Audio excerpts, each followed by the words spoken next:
In recent years, some Chinese women have expressed the expectation that their future boyfriends should pay off their debts, such as student loans or credit card bills. This demand has become a reason why they remain single, as many men find such financial expectations unreasonable. 您好，龙飞姐。 Hello, Sister Longfei, I have a question. So half a year ago I separated from my ex-husband, and then, well, the agreement stated that I needed to give him 350,000 yuan. But he knows very well that we had no savings at all when we separated.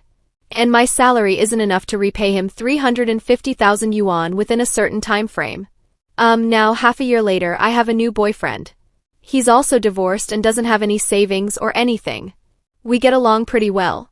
But after my ex-husband came to me recently, he's actually using the 350,000 yuan as a way to pressure me into getting back together with him. However, his approach isn't right. He's using aggressive tactics, hoping I'll just give him the 350,000 yuan first. When my current boyfriend heard about this, he didn't want my ex to keep harassing me, so he suggested two solutions. One was to rent out my previous house or something, but the actual ownership of the house is with my parents. So the first solution he proposed was to ask my parents to help resolve this issue. The second solution was for him to take out a loan to help me pay my ex-husband. Let me ask you, how old are you? I'm 32. Do you have children? Yes. My child is 6, almost 7. Who has custody? I do. The child is with you. Back then, why did you have to compensate him with 350,000 yuan? Was it because the house went to you, right? 男人千万不要给女人去 Men should never pay off a woman's debts. Seriously, this statement is bound to get some backlash, but it's the truth. If a man pays off a woman's large debts before marriage, she may like you, even fall in love with you because of your kindness, and there's nothing wrong with that. After all, her immediate struggle is debt. However, once you start living together, that debt burden remains on you, while for her, the pressure of repayment gradually fades away. Over time, her true feelings, whether she genuinely likes you or not, will surface. You may eventually realize that her love for you has faded, but the debt hasn't decreased one bit. Now, I'm not saying couples shouldn't support each other or share burdens out of love. I'm just telling you the reality. Debt is always personal and long-term, but a person's fleeting affection is just that, fleeting. She won't fall in love with you just because you paid off her debts. No, she won't. Don't ask me why I feel this way. Someone has already stepped on this landmine for you. Go ahead and criticize me if you want, but this is the truth. A woman won't love you just because you cleared her debts. She'll be grateful, sure, but in the end you'll just be a nice guy. Yeah. 在线找个好男人 Find a good man online to pay off my debts for me? Stop dreaming. 4 million, that's the hottest number in the comments section of my last video, and it's also a mountain weighing on my heart. A lot of friends left comments saying, just marry a good man and let him pay off this 4 million for you. Honestly, that does sound like a good solution at first glance, but if you think about it carefully, it's not about finding a good man, it's about finding a foolish man. Let's be real. In today's economic climate and in a society that advocates for gender equality, I think both men and women have become much more rational when it comes to relationships. Let me ask you this, who would willingly choose to be with a divorced single father or single mother? Who would want to date someone who already has a child? If both parties have kids, I think the chances are even slimmer, not impossible, but much lower because the financial and emotional burden is just too heavy. Most ordinary people wouldn't be able to handle it. And if someone can handle it? They're definitely not an ordinary person. But if they're not ordinary, why would they settle for a middle-aged divorced woman? Another scenario, if neither person has children at our age, wouldn't you start wondering if there's something wrong with the other person's health? Let's be blunt, I'm not some stunning beauty and I don't have any desire to have more kids. My personality isn't exactly gentle or submissive either, so I think we can just cross this advice off the list. Placing your hopes on someone else? It's much more reliable to depend on yourself. Working hard every day to earn more and improve yourself, that's the real path forward.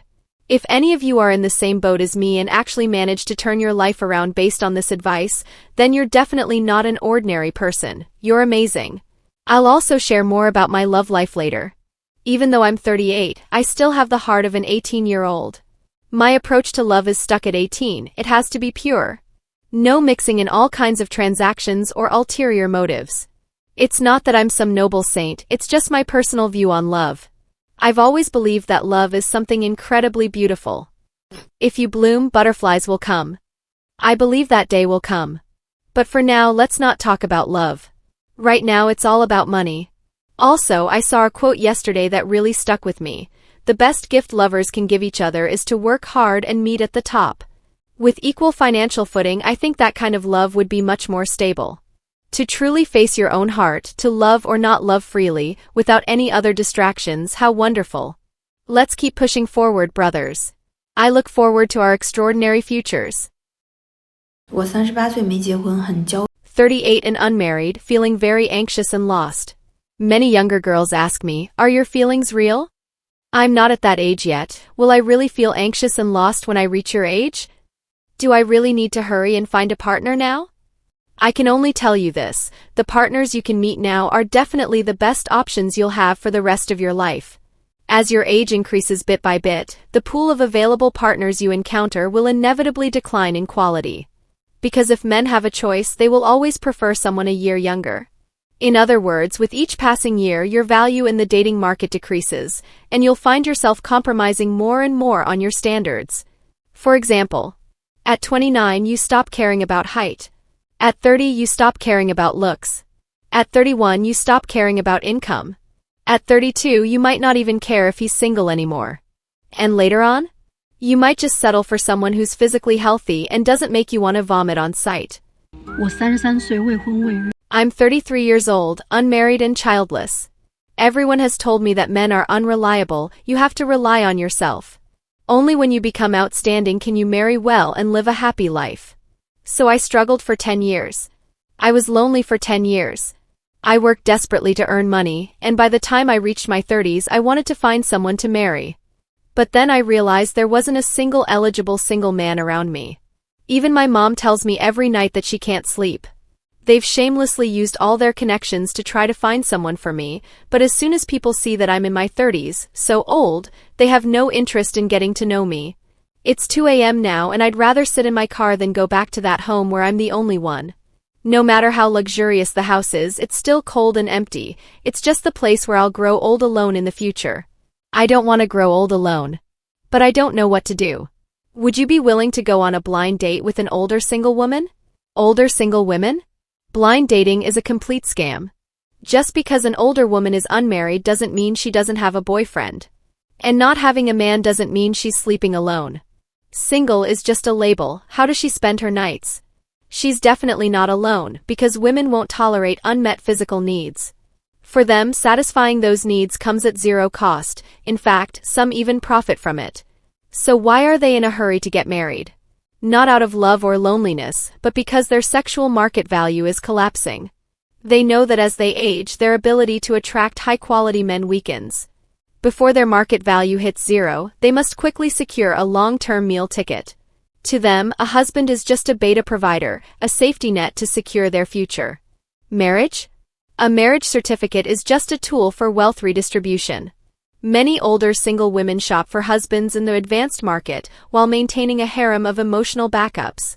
They sample different men and once they've had their fun, some move on after receiving a gift or two. Their fish pond always needs fresh stock. That's the ugly truth about older single women in the dating scene. They claim to be single and talk about wanting marriage, but in reality they're just worried about their declining sexual value. Before it plummets, they need to find a naive, dependable man to fall back on. 我是91年的。 I was born in 1991, so I'm 33 this year. Honestly, this age is pretty awkward, unmarried, no kids, and still single. As you can probably tell, I've had this account for quite a while, but back then I just created it for fun. I mostly posted my random thoughts and captions. This year though, I've been feeling really drained and anxious every day, so I took a break for a while. I just couldn't handle the stress, you know? That's why I stopped updating for some time. Then, a while ago, actually after the Dragon Boat Festival, I started posting again. I realized another year is almost over and I do want to get married, so the anxiety crept back in. I began sharing my feelings and reflections again. I've been thinking a lot, and I've noticed that both men and women these days do want to get married and find the right person, but everyone's weighing the pros and cons. It's all very practical. You're only loved if you bring value to the table.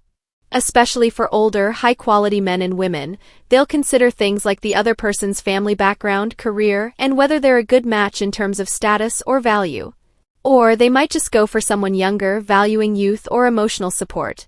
But for people like me stuck in this in-between age, it's really awkward.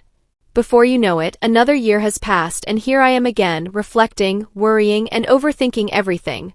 I'm actually pretty anxious about it. What about you guys? How do you feel about the future? 什么样的人容易遭到别人 What kind of people are easily isolated and excluded by others? Why do they face exclusion or isolation? There are two main reasons. The first reason is being too real or straightforward. You're so genuine that others see you as overly honest or naive. This kind of honesty makes you stand out as different in a group. If you don't develop or behave the way others expect, if you don't follow their way of doing things, they will naturally exclude and isolate you. Your honesty makes you overly principled, some issues are non-negotiable for you, and you refuse to compromise. The second reason is that you possess a certain kindness. Why do I say that? Think about it, you would never harm someone just to please others. That's something you can't bring yourself to do. You'd find it shameful to hurt innocent people just to gain favor with someone. Because of this, you refuse to join cliques or conform to a mob mentality. If you don't cater to others' interests or meet their demands, you become an easy target for isolation. At this point, you're also most vulnerable to slander, because smearing someone's reputation is the cheapest and easiest way to attack them. Spreading rumors requires almost no effort.